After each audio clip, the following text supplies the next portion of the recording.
Sinabi ng ilang opisyal ng gobyerno na hindi epektibo ang pangmatagalang price ceiling sa bigas dahil posible raw ito magdulot ng shortage.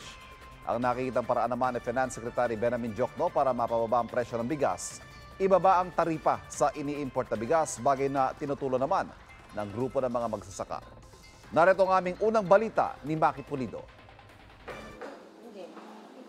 Para mapababa ang presyo ng bigas, panukala ni Finance Secretary Benjamin Diokno, ibaba ang taripa ng aangkating bigas sa 10% na lang.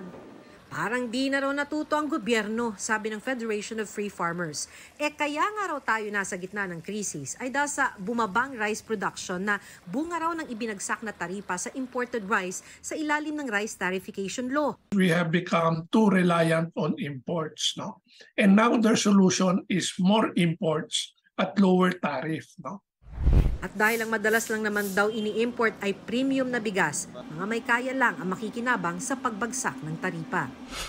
Sa Ilocos Norte, kung saan itinampok ang imahe niya sa Paddy Art, binigyan din ng Pangulo ang pangangailangan mapalaki ang produksyon ng bigas gamit ang teknolohiya. Kasabay niyan, it is equally important for me that the farmer makes a good living. We will come together and bring it to market at an affordable price.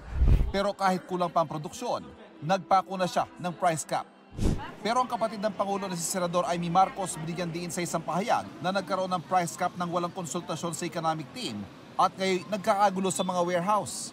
Ngayon pinag-uusapan pa raw ang pagtanggal sa taripa sa import. Tila sarkastiko niyang pahayag, huwag na lang magtanim ng palay at mag-import na lang. Sa ginagawang ito, baka raw bumangon ng ama niya ngayong birthday nito para magdeklara ng martial law. Sabi rin ni Senate Minority Leader Coco Pimentel, dapat inuna muna ang pagtanggal sa taripa, paghabol sa mga hoarder at fixer, at pagbuhos ng supply ng bigas ng NFA. Sa Kamara, sinabi naman ni 2nd District Representative Joey Salceda, Chairman ng House Ways and Means Committee, na ang pagpapatupad ng price ceiling at mga raid ay nagbalik ng bahagyang kaayusan sa kalakalan ng bigas.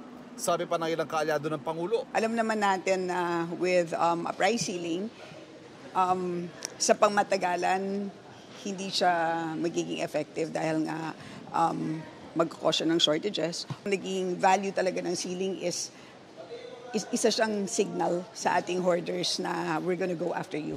Sabi rin ng NEDA Secretary General nung panahon ng Administrasyong Duterte, hindi epektibo ang price cap. It's going to encourage, instead of selling them, they will hoard. Rice scarcity will be a problem.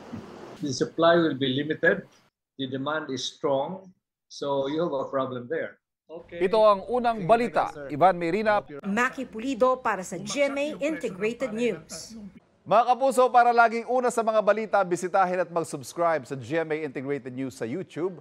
Sa mga kapuso abroad, samahan niyo kami sa GMA Pinoy TV at sa www.gmanews.tv.